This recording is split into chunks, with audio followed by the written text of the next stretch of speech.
তৌফিক দান করেছেন, এজন্য বলি আলহামদুলিল্লাহ। একটা কথা আছে যে রমজানের শেষ জুমাকে জুমাতুল বিদা বলে।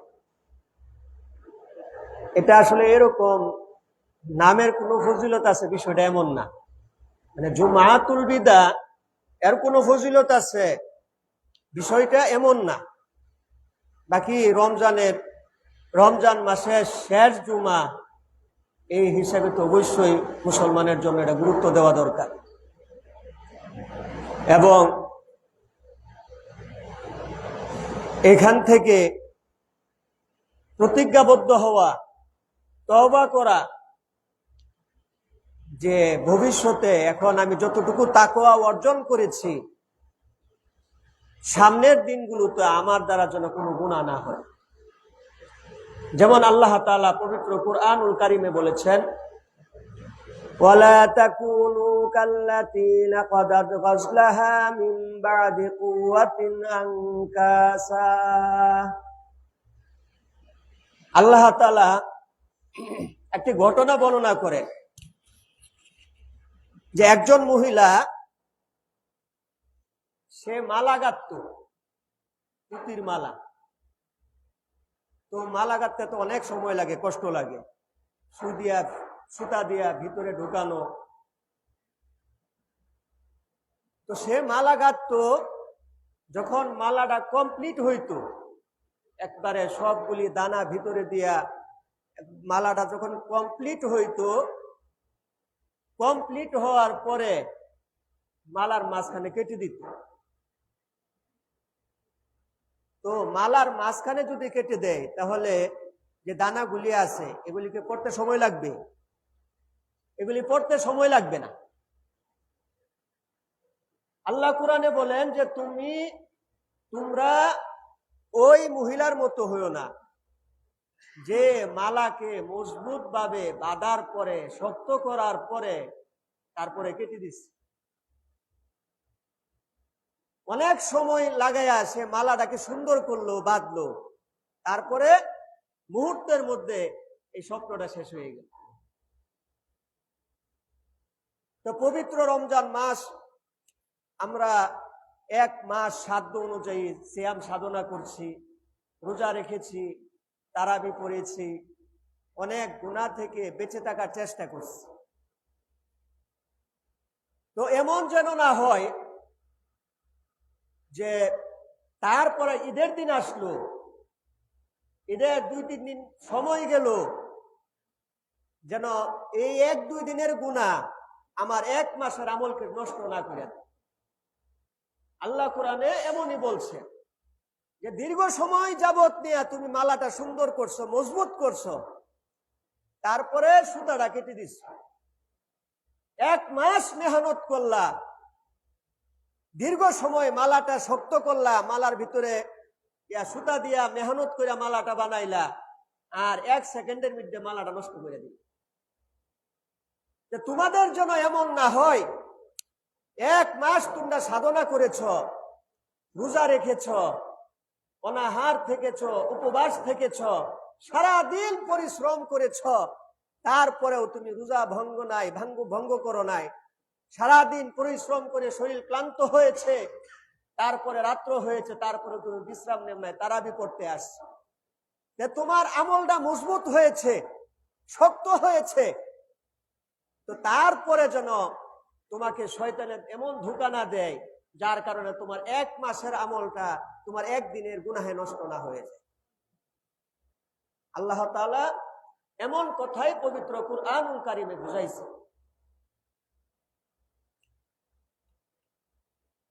কারণ হলো যে শয়তান রোজার আগে মানুষের পিছনে লাগছিল,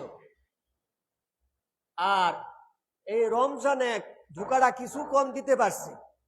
রমজান যখন চলে যাবে, রমজানের যাওয়ার পর থেকে শয়তান আল্লাহর বান্দার পিছনে লেগে পড়বে যে হায় হায়, সে তো 1 মাস আল্লাহর এমন ইবাদত বন্দেগী করেছে, মনে হয় আল্লাহর তওবা যদি তার কবুল হয়ে থাকে, আর এমত অবস্থায় যদি মারা যায় তো সে নিশ্চিত জান্নাতি হয়ে যাবে। তাই শয়তান যখন রমজানটা চলে গেল, সাথে সাথে শয়তান সে ঝাঁপায়া পড়ে বান্দার উপরে, যে কিভাবে একে গুনাহের মধ্যে লিপ্ত করা যায়। তা আপনারা দেখছেন যে বিভিন্ন রাস্তাঘাটে মানুষের মাল সম্পদ ছিনায় নেওয়ার জন্য একটা বলে যে শয়তানের নিঃশ্বাস,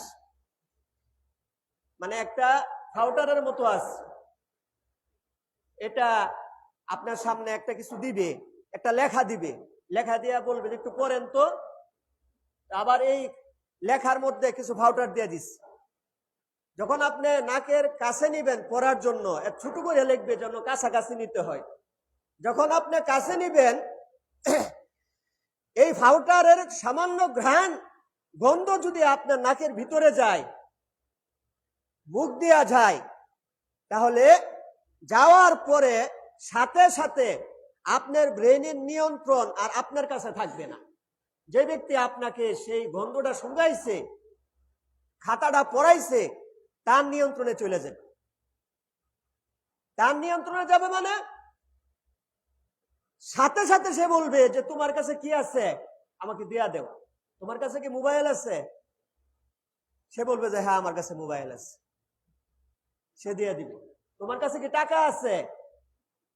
তার খুঁজতে হবে না, সে শুধু জিজ্ঞেস করবে যে তোমার কাছে কি টাকা আছে, বলবে যে হ্যাঁ আমার কাছে টাকা আছে। মহিলা থাকলে বলবে যে তোমার কাছে কি গহনা আছে, সে বলবে যে হ্যাঁ আমার কাছে গহনা আছে। এগুলি বাস্তব, যারা রাস্তাঘাটে চলাচল করেন তারা এগুলি জানেন, বুঝেন, দেখেন। তো এটা কেউ বলে শয়তানের নিঃশ্বাস। শয়তানের নিঃশ্বাস কেন বলে? যে এই শ্বাস যেখানে যা, তখন ব্যক্তির নিয়ন্ত্রণ সে হারায় ফেলে। এজন্য সচেতন যারা আছেন তারা বলেন যে রাস্তাঘাটে চলাচল করার সময় মাস্ক পরতে। বুঝছেন কথা? রাস্তাঘাটে চলাচল করার সময় মাস্ক পরবে, যেন শয়তানের নিঃশ্বাসটা তোমার নাকের ভিতরে না যায়। শয়তানের নিঃশ্বাস যদি তোমার নাকের ভিতরে না যায়, তাহলে শয়তান তোমাকে, তাহলে সেই ব্যক্তির অধীনে তুমি যাবে না। সে একটা কথা তোমাকে বললে তুমি এটা ভেবে চিন্তে কাজ করবে যে সে যে যা বলতেছে এটা কি আমার জন্য ক্ষতি না আমার জন্য উপকার। আর যদি তোমার মাস্ক না পরা থাকে, তার কথাই তুমি বিশ্বাস করো, তাহলে তোমার যত শরীরের যত গহনা আছে, যত সম্পদ আছে, টাকা পয়সা আছে, সব কিছু সে তোমার কাছ থেকে নিয়ে যাবে। তো ঠিক তদ্রূপ মানুষের কলবের মধ্যে শয়তান এইভাবে ধোঁকা দেয়। যখন মানুষের কলবে শয়তান এইভাবে ধোঁকা দেয়, তখন মানুষ গুনাহের ক্ষেত্রে সে নিজের নিয়ন্ত্রণ হারায় ফেলে। সে নিজে বুঝতে পারে না যে তার জন্য কোনটা মঙ্গল কোনটা অমঙ্গল। শয়তান যখন তাকে যে সাজেশন দেয়, যে পথ দেখায়, সে ওইটাকে ভালো মনে করে। আল্লাহ তাআলা পবিত্র কুরআনুল কারীমে বলেন, وَمَن يَعْشُ عَن ذِكْرِ الرَّحْمَنِ نُقَيِّضْ لَهُ شَيْطَانًا فَهُوَ لَهُ قَرِينٌ।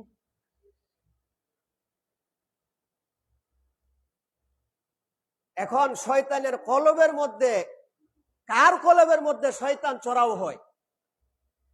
যেমন আপনাদেরকে দুনিয়ার উদাহরণ দিলাম, যে যদি মাস্ক পরা থাকে তাহলে সেই ব্যক্তি আপনার কিছুই নিতে পারবে না, তার প্রভাবটাই আপনার শরীরে পড়বে না, আপনার কোনো সম্পদ সে ছিনায় নিতে পারবে না।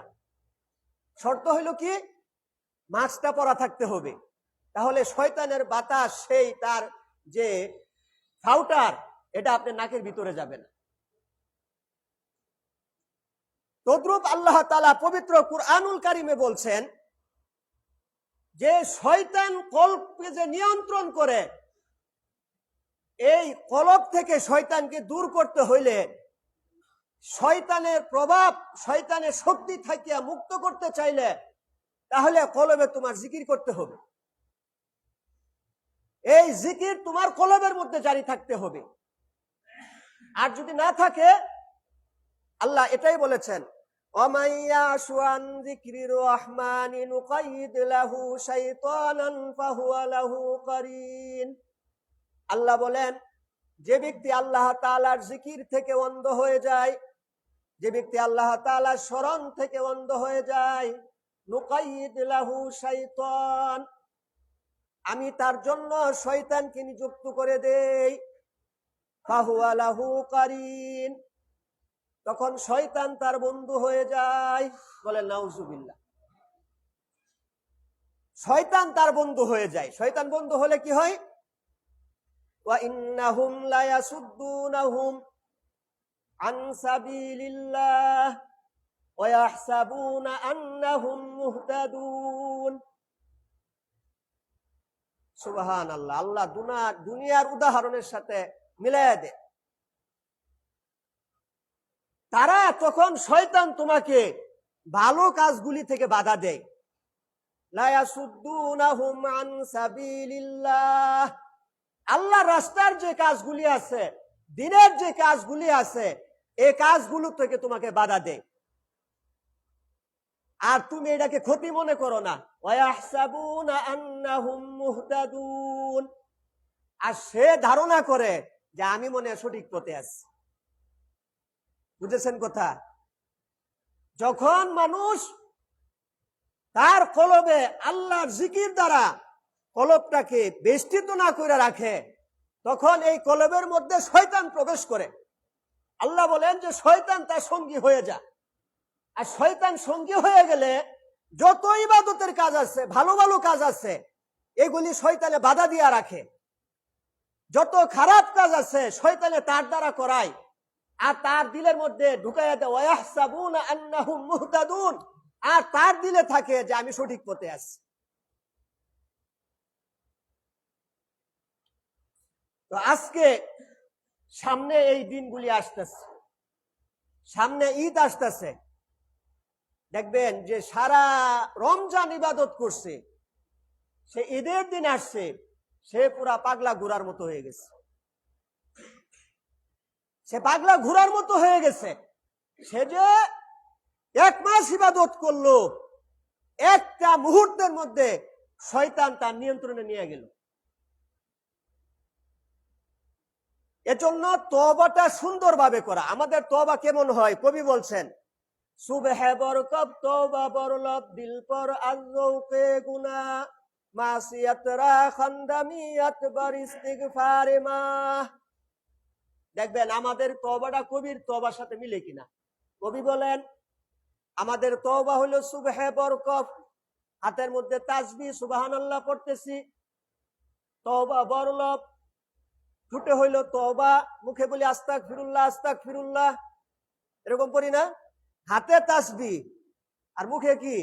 তওবা আস্তাগফিরুল্লাহ আস্তাগফিরুল্লাহ।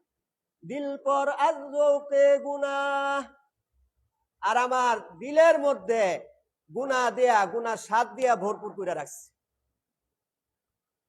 হাতে তাসবিহ, মুখে ইস্তিগফার আস্তাগফিরুল্লাহ পড়তেছি, আর আমার দিলে গুনাহের স্বাদ দিয়ে আমি ভরপুর করে রাখছি।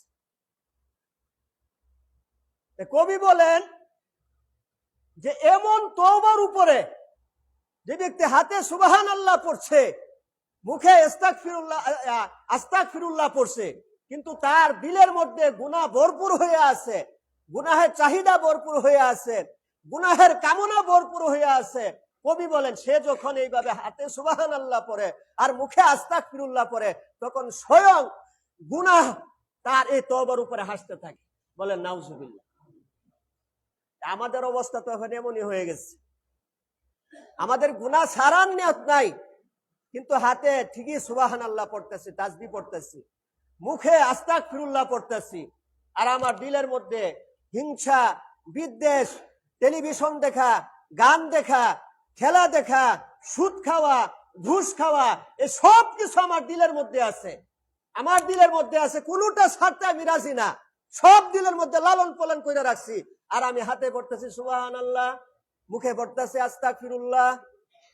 কবি বলেন যে এই যে সুবহানাল্লাহ পড়তেছে, এই যে আস্তাগফিরুল্লাহ পড়তেছে, স্বয়ং গুনাহ তার এই আস্তাগফিরুল্লাহর উপরে হাসতে থাকে। বলেন নাউজুবিল্লাহ। গুনাহ কই যে ঠিক আছে, এরকম মুসল্লি তো আমার দরকার, যে হাতে থাকবো সুবহানাল্লাহ, মুখে আস্তাগফিরুল্লাহ, আর বুকে থাকবে পুরা সব গুনাহ। এজন্য মুহতারাম হাজিরিন, এই শেষের 10 দিনকে আল্লাহ তাআলা সরাসরি ঘোষণা করছেন যে এই শেষের 10 দিন হইল জাহান্নাম থেকে মুক্তির দিন, জাহান্নাম থেকে মুক্তি পাওয়ার দিন। এজন্য আমার যত ধরনের গুনাহ আছে দিলের মধ্যে আমি জানি, আমার যত ধরনের অপরাধ আছে আমি জানি। এখন এই রমজান মাসে আল্লাহ তাআলা যত সহজে আপনার তওবাটা কবুল করে নেবেন, আমার তওবা কবুল করে নেবেন, আমার গুনাহ মাফ করে দিবেন, বাকি 11 মাসে আল্লাহ এত সহজে নেবেন না। কারণ আল্লাহ এই শেষের 10 দিন রেখেই দিচ্ছেন যে জাহান্নামী যারা আছে তারা আল্লাহর কাছে ক্ষমা চাইবে আর আল্লাহ তাআলা তাদেরকে মাফ করে দিবেন। এজন্য আমাদের দিলটাকে সাফ রাখা, পাক রাখা, পবিত্র রাখা। এটা শেষ জুমা, আর কোনো জুমা আর জুমা পাওয়া যাবে না। আর আমি আগামী বছর বেঁচে থাকি কিনা সেটারও কোনো গ্যারান্টি নাই। বিশেষ করে আমি যুবক ভাইদেরকে বলি যে পুরা মাস রোজা রাখছে,